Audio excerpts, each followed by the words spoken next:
एक लड़का दिल्ली के जीबी रोड कोठे पर जब पहुंचता है तो देखता है कि कोठे पर एक नहीं 10-20 लड़कियां बहुत खूबसूरत हैं। और वो लड़का वहां जाता है, उन लड़कियों को जब देखता है तो वहीं बैठ जाता है। और फिर जो भी लड़की आती है उसकी सुंदरता को देखती है, उसकी जब बॉडी को देखती है, तो जो भी लड़की उसके पास आती है वो कहती है कि चलना कमरे में चलते हैं, तू किस लिए आया है। वो कहता है कि मैं किसी लिए नहीं आया हूँ, केवल बैठने के लिए आया हूँ। और वो लड़का कुछ देर वहाँ बैठता रहता है, फिर वो वहाँ से चला जाता है। ऐसे ही 2-3 बार वो आता है और फिर बिना कुछ किए ही वहाँ से चला जाता है।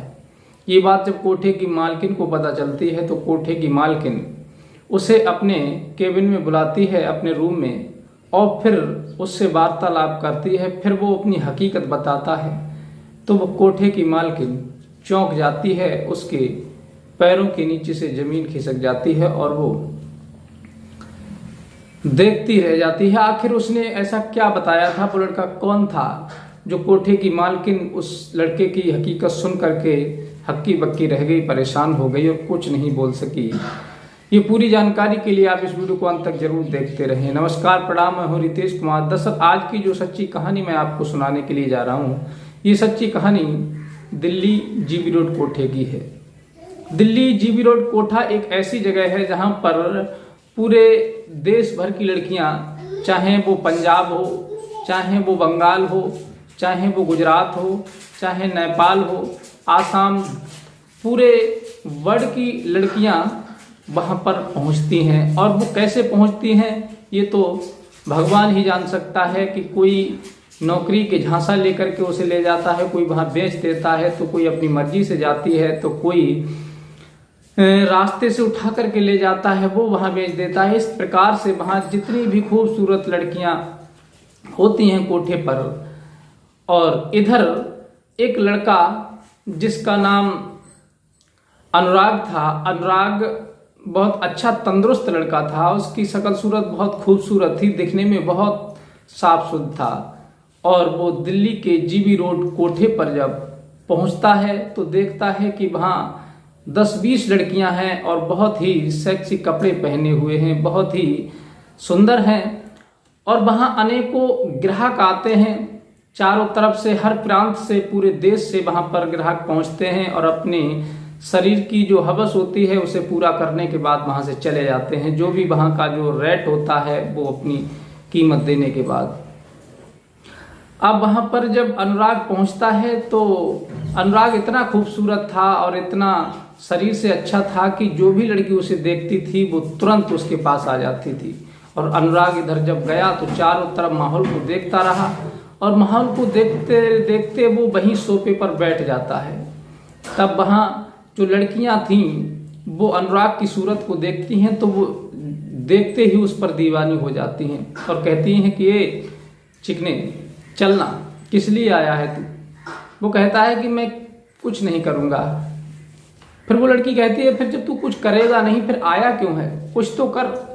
बोला नहीं, मैं कुछ नहीं करूँगा। वो इसी प्रकार से लड़कियों के साथ वहाँ वार्तालाप कर रहा था, तभी पीछे से एक लड़की आती है। वो गुड्डी जब पीछे से आती है और अनुराग की सूरत को जब देखती है तो वो भी उसकी सूरत को देखते ही दीवानी हो जाती है और अनुराग से एकदम से आई लव यू बोल देती है। लेकिन अनुराग भी उसे तुरंत आई लव यू टू बोल देता है, क्योंकि अनुराग समझ रहा था कि ये तो हंसी मजाक चल रही है, क्योंकि इस कोठे पर आई लव यू टू का कोई मतलब ही नहीं है, ना तो आई लव यू का कोई मतलब है। यहाँ प्यार नाम की चीज ही नहीं होती है।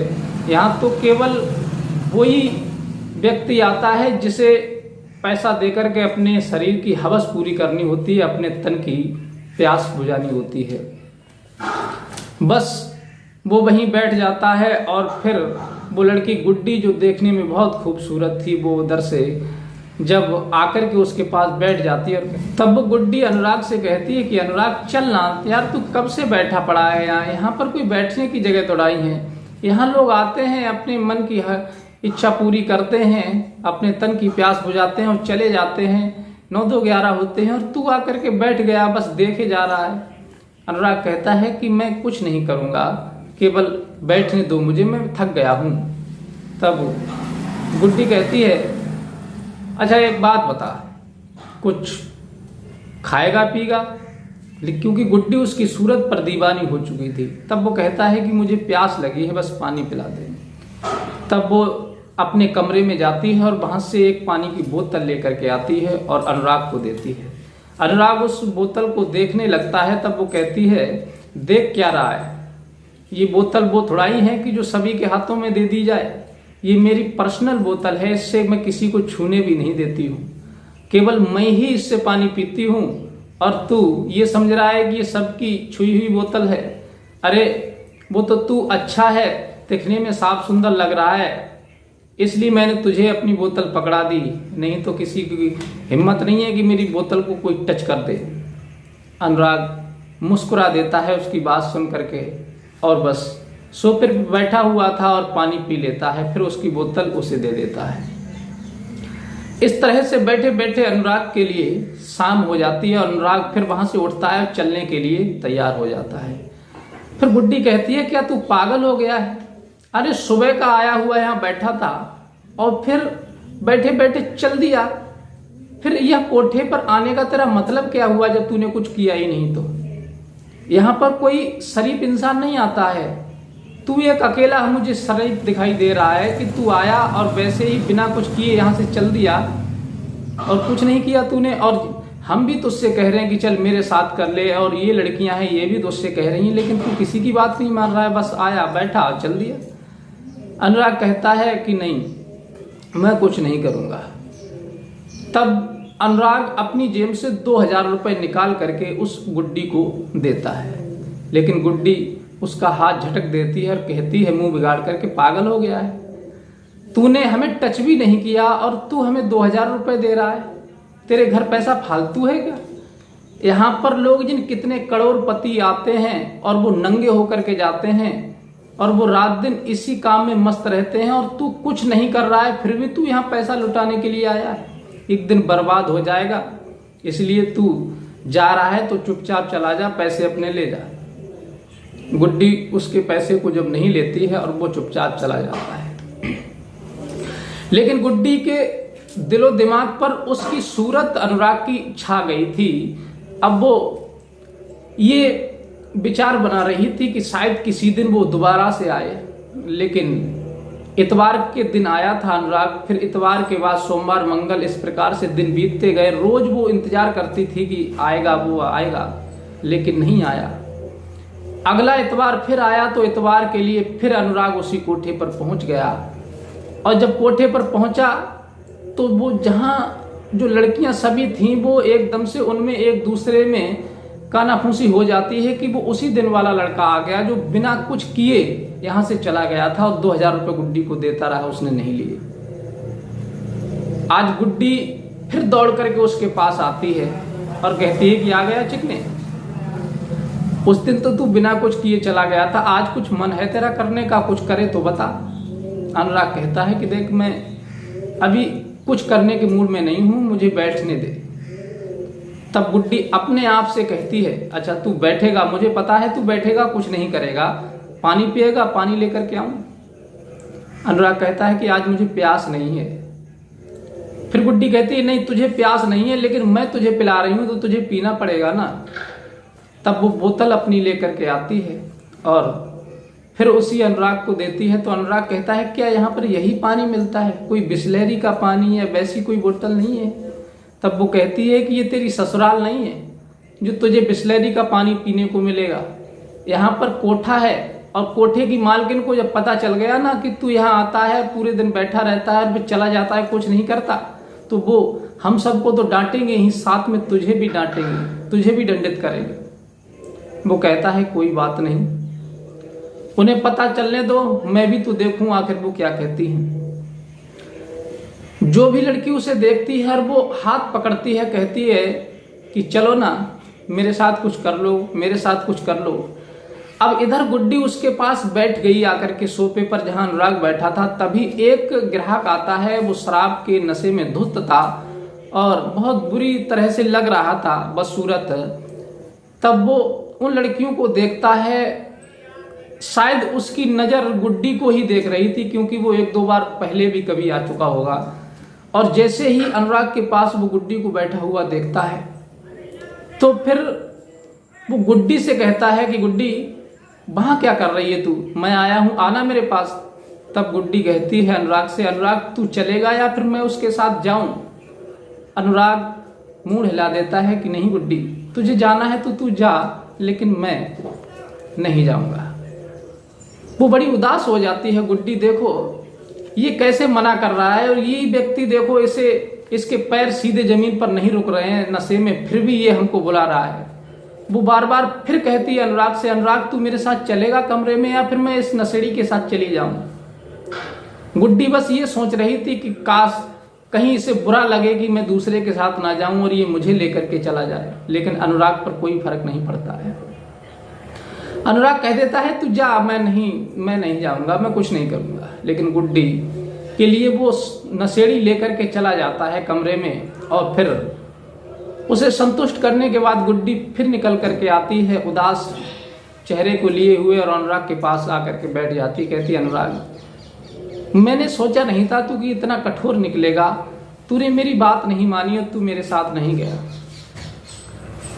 कुछ देर ऐसे ही वार्तालाप अनुराग से होती रहती है गुड्डी की, और सब लड़कियां बस अनुराग की ही बात कर रही थी। पता नहीं ये लड़का कैसा है कि ये तो किसी लड़की के साथ जाना ही नहीं चाहता, फिर आखिर ये बैठ क्यों जाता है आकर के। पूरा दिन हो जाता है अनुराग को बैठे बैठे, और गुड्डी उससे चिपक जाती है और कहती है कि अनुराग तू अगर मेरे साथ कमरे में नहीं चाह रहा है और मेरे साथ कुछ नहीं कर रहा है, तो कम से कम एक बार मेरी कॉली तो भर ले, मेरा मन कर रहा है तुझसे चिपकने के लिए। अनुराग मुस्कुरा देता है और कहता है कि गुड्डी तेरी इच्छा है तो तू भर ले, लेकिन मेरी कोई इच्छा नहीं है। गुड्डी बस इतना कह करके अनुराग से चिपक जाती है और उसके आंखों में आंसू आ जाते हैं। लेकिन अनुराग समझ तो जाता है कि गुड्डी जो है अंदर से बहुत ज्यादा परेशान है, दुखी है, लेकिन वो आखिर करता तो करता क्या। फिर अनुराग शाम का वक्त जब होता है तो जाने के लिए तैयार हो जाता है। फिर गुड्डी उससे कहती है कि अनुराग तू फिर चल दिया, फिर आया क्यों था तू, मुझे एक बात तो बता दे। तब तक उस कोठे की जो मालकिन होती है जिसका नाम नैना होता है, उसको ये बात सुनने को मिल जाती है कि एक लड़का पिछली संडे भी आया था और पूरे दिन बैठा रहा इस कोठे पर और शाम को चला गया, लेकिन 2000 रुपए गुड्डी को देता रहा, लेकिन गुड्डी ने नहीं लिए।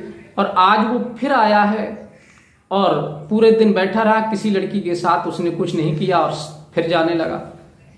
ये सुन करके वो दौड़ करके आती है और उस लड़के को अपने पास बुलाती है कि भाई चिकने इधर आ, तुझे पता है ये कौन सी जगह है? अनुराग कहता है मुझे पता है, ये कोठा है दिल्ली का।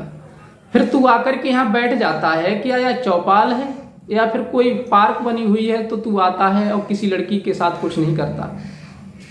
वो कहता है नहीं, मैं किसी के साथ कुछ नहीं करता हूँ, मैं बहुत ज़्यादा थक गया था, इसलिए मैं टहलते हुए मेरे दोस्त ने बताया था कि वहाँ चले जाओ, वहाँ बहुत सुंदर सुंदर लड़कियाँ होती हैं और इनके बीच में थोड़ा टाइम पास मेरा हो जाता है, इसलिए मैं चला आता हूँ। वो कहती है कि तुझे पता है यहाँ बैठने का भी पैसा लगता है, तू सुबह से यहाँ बैठा हुआ है, 5000 रुपये हो गए तेरे बैठने के, और पिछली संडे भी तू बैठा था, उसके भी पैसे तूने नहीं दिए, 10,000 रुपये तुझ पर पड़ेंगे। अनुराग कहता है कोई बात नहीं, अगर 10,000 रुपये लेना चाहती हो तो ले लो। अनुराग अपनी जेब से 10,000 रुपये निकाल करके दे देता है। अब 10,000 रुपये वो ले लेती है, लेकिन खुश हो जाती है और कहती है कि तू ये तो बता कि आखिर आया क्यों था? अनुराग कहता है कुछ नहीं, टाइम पास करने के लिए आया था, और अनुराग वहां से चला जाता है। सब लड़कियां उसकी तरफ निहारती रहती हैं, देखती रहती हैं, गुड्डी भी उसकी तरफ देखती रहती है। अब फिर गुड्डी उसका इंतजार करने लगती है, और फिर वो तीसरा संडे जब आता है तो अनुराग फिर उसी कोठे पर आ जाता है। और कोठे पर जब आया तो गुड्डी आई और उससे कहने लगी अनुराग तू पागल हो गया है, तू बर्बाद हो जाएगा, तू जानता नहीं, अरे तूने बैठने के 10,000 रुपये कोठे की मालकिन को दे दिए, और तू हमारे साथ कुछ कर लेता तो कुछ तो तुझे हासिल होता, तू हमसे नहीं तो इन लड़कियों के साथ कुछ कर ले, आखिर तेरी इच्छा क्या है, तू आखिर आता क्यों है? अनुराग कहने लगा गुड्डी तू क्यों परेशान है, मैं बहुत ज़्यादा टेंशन में रहता हूँ, इसलिए यहाँ चला आता हूँ, टाइम पास हो जाता है। कल अब की बार नहीं आऊँगा। गुड्डी बोली, नहीं अनुराग, मैं यही तो नहीं चाहती कि तू ना आए, मैं ये चाहती हूँ कि तू आए, हालांकि हमारे साथ कुछ करे या ना करे। और रही बात पैसों की, तो जो पैसा तू पिछले संडे के तूने जो मालकिन को दिए थे वो तू अपने जेब से मत दे। अगर तू ऐसे अपने जेब से पैसा देता रहेगा तो तू बर्बाद हो जाएगा।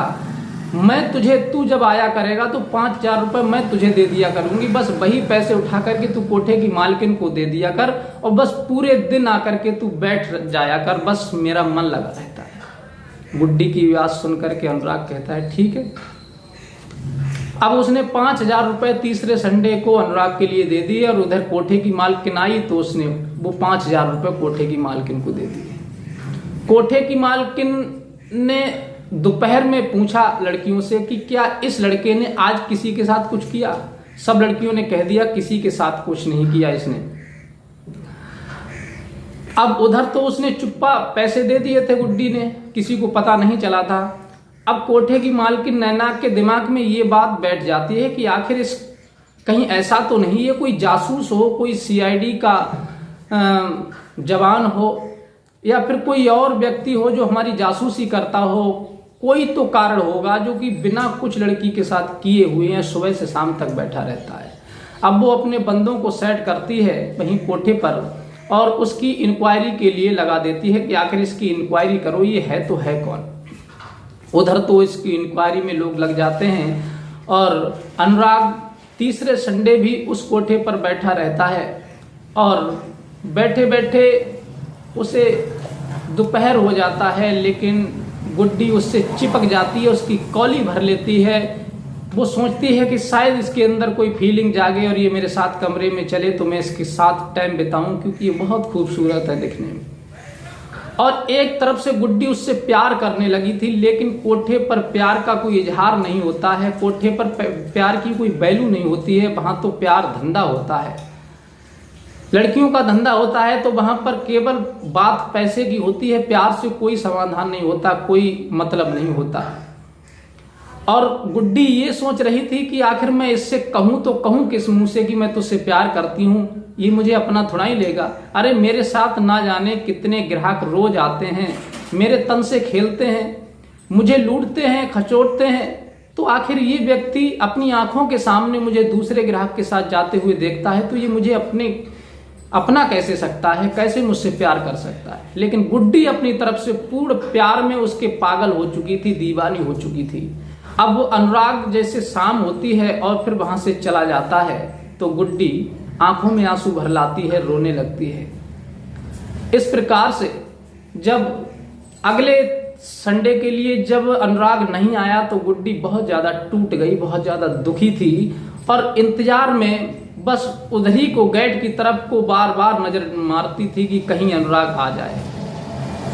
फिर चौथा संडे निकल गया, पांचवा संडे भी निकल गया, छठा संडे निकल गया, लेकिन अनुराग नहीं आया तो गुड्डी बहुत ज़्यादा टूट गई, बहुत ज़्यादा दुखी हो गई कि अब अनुराग नहीं आएगा, क्योंकि वो उसके प्यार में पागल हो चुकी थी।